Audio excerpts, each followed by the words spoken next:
Hi, everyone. Welcome to another installment of Insights with C5 Insight. My name is Emily, and I'm joined by my wonderful colleagues, Pablo and Malcolm today. And we are going to be diving into sequences within dynamic sales.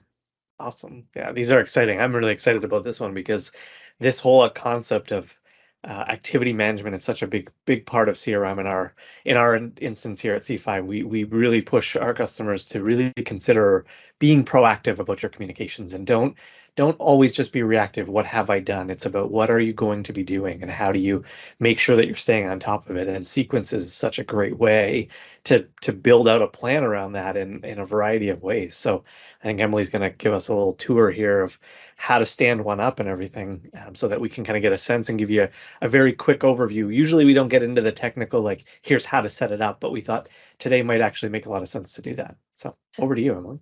Perfect. Thank you. And also to Malcolm's point, they don't take too long to set up, especially if you're using some of the out-of-the-box templates that Microsoft provides to you.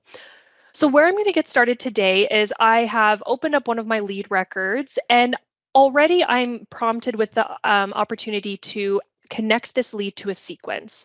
So in our Up Next widget, I'm going to click on Connect Sequence to add this lead to a standardized list of actions that I should be taking to cultivate and try to get this lead qualified. So right now, I don't have any sequences available. So I'm going to click Create New Sequence. And from here, we're going to be brought out into the Sales Insights settings. And right off the bat, you are going to see any available templates that are provided out of the box that you can use as a starting point. You also have the ability to start a sequence from blank as well, but for right now, I'm going to use one of the templates. I'm going to select our webinar follow-up. So if I select that to use a template, I will give it a quick name and then click Next. It'll just take a moment to create. And then as you can see, after just a few clicks, we have a predefined sequence that I can then connect to my lead records in the system, which is really awesome. Yeah, look at all the different stages, steps, everything that walks through the whole process. This is great. Exactly.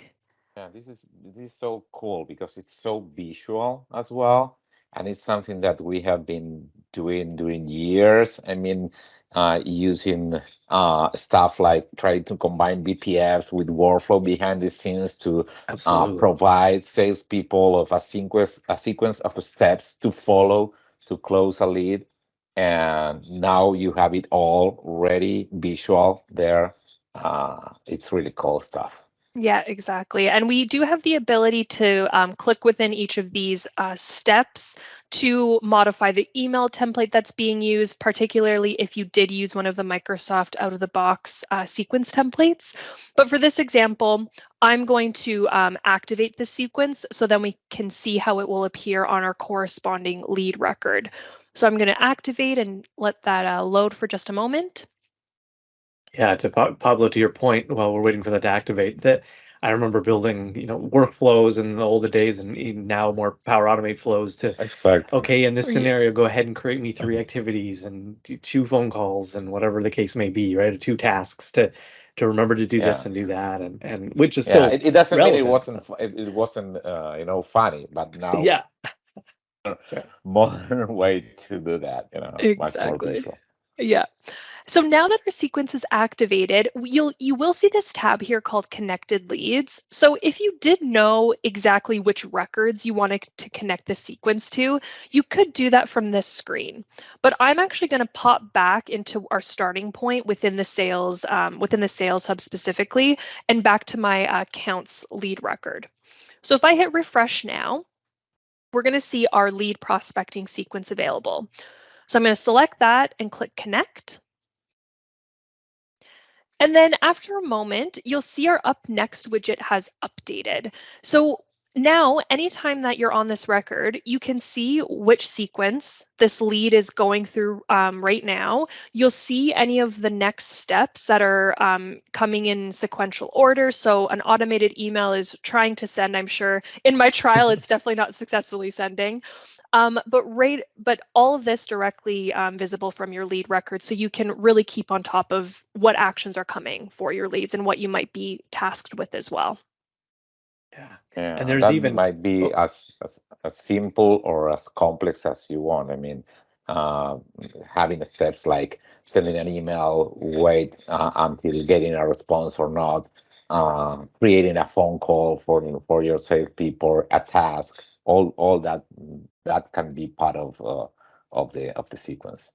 Yeah, exactly. And there's a view, I know, that you can grab all the records that aren't connected to a sequence, which would be really good once you start using this. Lean on that to make sure that everything's captured. And then we don't have to talk about it. You don't have to go back to it. But I think that the next installment of Insights with C5 Insight would dig into that concept of segments, because you would have noticed when Emily had it up, you can attach segments to it, which essentially say, hey, as soon as a record falls into this segment, it's going to attach it to this sequence, which is then going to start the process. So really taking away the manual effort needed to connect everything together. And that's really what we want, right? Hey, this leads matches a certain segment, put in the segment, go ahead and route these activities because they're in that segment. And as they transition through, connect them to different sequences that need to. So, I mean, you can get pretty, to your point, Pablo, I think you can get pretty complex with all this, but even just starting with the basics is pretty awesome. So. Definitely. Correct. One thing that I want to highlight, as I was reading it just today, so I thought it'd be great to mention to anyone watching, is as we saw in this brief demo, I was able to connect this lead to one sequence. And I believe that there's a feature coming out for GA in December of this year that will actually allow you to connect multiple sequences to a lead, particularly in instances where you may have multiple groups of users working on that same record. So perhaps you have two different teams that both have their hands in this potential deal, but they have different steps that they need to follow. You would have the ability to connect multiple sequences, and ideally that information, will show up here as well in the up next area, so you can see exactly which sequences are in play for this lead. So something cool to look into and to keep our eyes on later this year. Yeah, very cool. That's great to hear. I didn't know that. Yeah, that is really cool. I haven't stuff. taken much time to read the Wave 3 or Wave 2 stuff yet, so that's awesome to hear. Yeah. Pablo, you had mentioned offline before we jumped in, there was potentially some limitations though around sequences, but I don't recall exactly what they were. Yeah, it's basically on the licensing. Maybe you have to keep an eye on that and see how much you anticipate using it, because with the enterprise license, I think you have up to 1,500 records per tenant per month to be connected to a sequence, which can be more than enough for certain customers, but for others maybe for short. So you have to keep an eye on that if you don't need a premium license instead.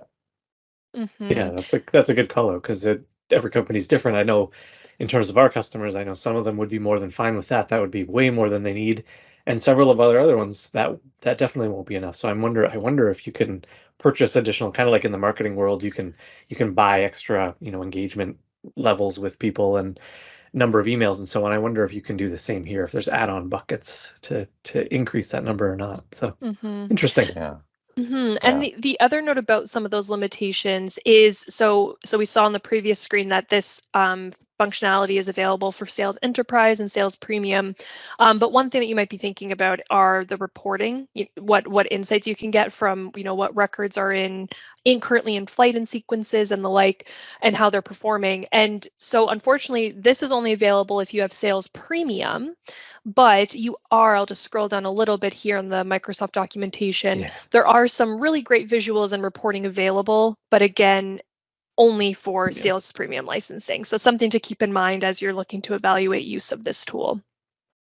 Yeah, but I think it's very, very valuable reporting, because it lets you see how your sequences are performing, and if, the success rate that you are having between the different sequences, and also filter that per sales rep and all of those filters. So it's really, really great reporting. It is. That's awesome. I love the I'm a big crawl, walk, run kind of person. So I love the idea of like let's start with setting a sequence up. Let's just get the basics up and running and look. But very quickly on the heels, I think this falls into the walk/run part where great, we've got them run up or spun up and working. It won't be long before we start to think, well, how are we doing? How are they actually working? Are they worth our time? Or should we make some adjustments because they're not working the way we thought? And that reporting really becomes very valuable at that point. So very cool. Absolutely. Absolutely. And the thing Awesome. that I like it most from sequences is how they are embedded in the sales accelerator stuff. Yeah. So you as a Mm. salesperson can see an inbox of what you have to do, and that's pretty well organized according to your sequences, to what comes next with which record, with which lead or contact, and that follows a proven or best practices from your company for your sales process. So I think Exactly. that's great stuff. Yeah, exactly. That's Really cool. helping you stay on top of that and make sure that nothing's slipping through the cracks. So that's wonderful. That's great. Awesome. Well, thanks everybody for watching this episode of Insights with C5 Insight, and we hope that you found it insightful. And join us for the next one when we probably tackle segments or perhaps something else. Well, who knows what the Wave 2 releases fully encompass right now. So we'll do some digging in there, and we'll Maybe be back you at want you to soon. comment on what you Yeah. want us to talk about. And Good show. idea. That could be Absolutely. amazing. Good call. Wonderful. Good call. Thanks everybody. We'll see you Thanks, again soon. everyone. Thank you.